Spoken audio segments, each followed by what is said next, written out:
صدیق اکبر رضی اللہ تعالیٰ عنہ وہ عظیم صحابی رسول، 50,000 کا مجمع یہودیوں کا ہے، یہودی عالم کھڑے ہو کر بیان کر رہا ہے، خدا کی شان میں گستاخی کر رہا تھا، قرآن کی ایک آیت کا مذاق اڑا کر کے کہہ رہا تھا قرآن میں ان کے خدا نے کہا ہے کہ خدا فقیر ہے اور یہ مسلمان غنی ہے، قرضہ دے دو۔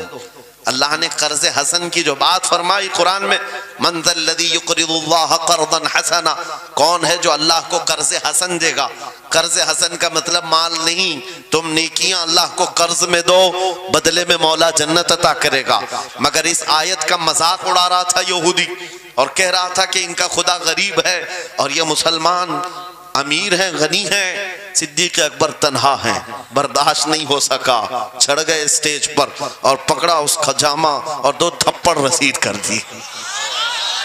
مجمع ان کا ہے، سپیکر ان کا ہے، بیان کرنے والے ان کے ہیں۔ صدیق اکبر نے ادھر بھی نہیں دیکھا ادھر بھی نہیں دیکھا، جڑ دیا تماچا۔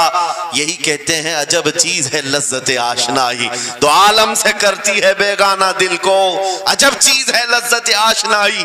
اب ہونا کیا تھا، پکڑو دھکڑو مارو توڑو، لیکن صدیق اکبر کو اس کی پرواہ نہیں تھی۔ جو تماچا لگانا تھا وہ پڑ گیا ہے، جس کو جواب دینا تھا جواب دے دیا ہے۔ اس کے بعد اسی یہودی عالم نے کہا رکو، اس کو یہاں سزا نہ دو، ان کو لے کے چلتے ان کے رسول کے پاس، حضور پاک صلی اللہ علیہ وسلم کے پاس لے کر کے آئے۔ سارا مجمع ان کا ہے، اخبار بھی ان کے، گواہ بھی ان کے۔ میرے عزیزو ساری چیزیں ان کی آج جیسے ہے، پرنٹ میڈیا، الیکٹرانک میڈیا، ساری دجالی میڈیا، جو چاہے پھیلا دے۔ یہودی سارے آئے حضور کے پاس آ کر کہنے لگے آپ کا یہ صحابی ہمارے ہاں بڑی بدتمیزی کیا ہے۔ کہا کیا کیا؟ ہمارے عالم بیان کر رہے تھے خدا آپ کا غنی ہے آپ فقیر ہیں۔ الٹ دیا جملے کو۔ یہودی کہہ رہے ہیں ہمارا عالم آپ کی خدا کی شان بیان کر رہا تھا، اللہ غنی ہے اور مسلمان فقیر ہیں۔ اس بات پر ابو بکر نے تماچا لگا دیا۔ حضور پاک نے پوچھا ہے ابو بکر کیا اس بات پر تم نے تماچا لگایا؟ آپ نے کہا نہیں یا رسول اللہ، یہ جھوٹ بول رہے ہیں، اس وقت یہ گستاخی کر رہے تھے اور کہہ رہے تھے کہ خدا غریب ہے ان کا فقیر ہے اور مسلمان غنی ہے، خدا قرضہ مانگتا ہے۔ حضور نے فرمایا تمہارے پاس کوئی گواہ ہے؟ حضرت ابو بکر کے پاس کوئی گواہ نہیں تھا، تنہا تھے، اور یہودی سب کے سب جھوٹے اور سب جھوٹ پر جمع ہے۔ ایک نہیں دسیوں یہودی کہہ رہے ہیں نہیں ہمارا عالم سچ بول رہا ہے، ہمارا عالم سچ بول رہا ہے۔ ایک بات یاد رکھو اے مسلمانوں، ان تمام چیزوں سے اپنی ذہن کو صاف کر لو۔ جھوٹ پر ساری دنیا جمع ہو جائے تب بھی تم اس پر کان نہ دھرنا، ایک وقت آئے گا جو اللہ کی مدد آئے گی۔ بے شک بے شک۔ ہوا کیا؟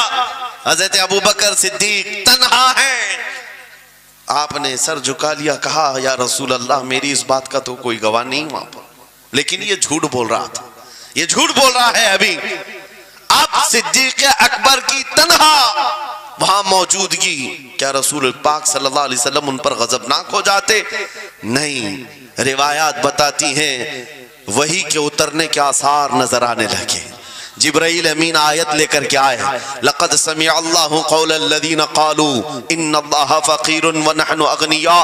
اے محبوب اللہ نے سن لیا ہے یہ یہودی کیا کہہ رہے تھے، یہ یہودی کہہ رہے تھے کہ اللہ فقیر ہے اور ہم غنی ہیں۔ ابو بکر جو کہہ رہے ہیں وہ سچ کہہ رہے ہیں، صدیق اکبر نے جو کہا ہے وہ سچ تھا۔ اب مجھے بتاؤ میرے عزیزو، یہ سارے مجمع کی پرواہ نہ کرتے ہوئے حق کے لیے کھڑے ہونے کا نام صدیق اکبر ہوا کرتا۔ وہ صدیق کی صداقت رضی اللہ تعالی آج تمہارے اندر آ جائے، سارے جھوٹے ایک جگہ جمع ہو جائیں، پرواہ نہ کرنا۔ اگر تمہارے سینوں میں عشق مصطفیٰ کی شمع روشن ہے، تنہا بھی ہو اللہ کی مدد آئے گی۔